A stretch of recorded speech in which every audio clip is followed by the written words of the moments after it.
Kristo, shalom. Shalom tena.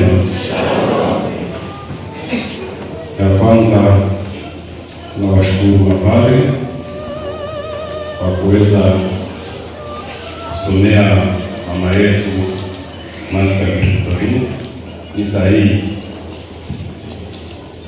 Ya pili ni kuleta pole kwa jamaa ya mfunza kimanza kwa baba, watoto, wajukuu na marafiki. Mimi binafsi sikumwona, lakini matendo wanasema mimi niliona ndani ya watoto wake, kwa sababu watoto wake wawili, yaani mfunza Gisle Bayengo, député provincial, tulikuwa naye tangia 2019 mpaka 2024 pale Goma tukirepresente population. Pia mtoto yake wa mwisho Jean-Pierre alikuwa mshauri wetu kabine yetu.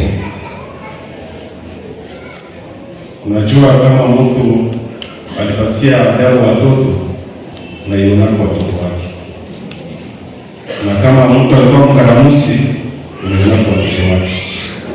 Lakini ushuhuda wangu ulikuwa watoto wake kama mfunza, yeye kama depute mwenzangu, hata kisha kunichagua, lakini alikuwa na heshima kwa watu wote. Sisi tulikuwa naishi pale Goma. Nadhani ile ushuhuda mwenzangu Honorable Mbese anaweza kushuhudia. Mtoto kidogo Jean-Pierre tulichukua, alikuwa mtoto kidogo ndio alikuwa anamaliza masomo, lakini alikuwa mwajiri. Aliweza kufanya kazi yake na bidii sana, na leo Mungu amembariki, anakuwa magistrat, na nina imani atafuata mwenendo wa jamaa ili aweze kuheshimisha sawa vile jinsi mama yake anaheshimisha.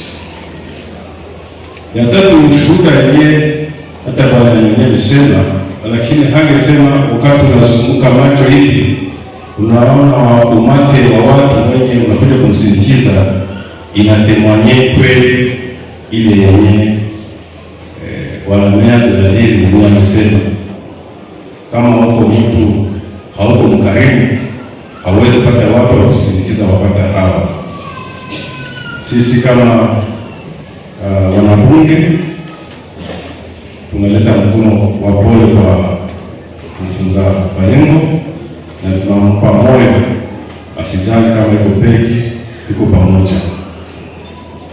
Tunamtakia mama Victorine Masika pumziko njema, na Mungu ampokee katika ufalme wake.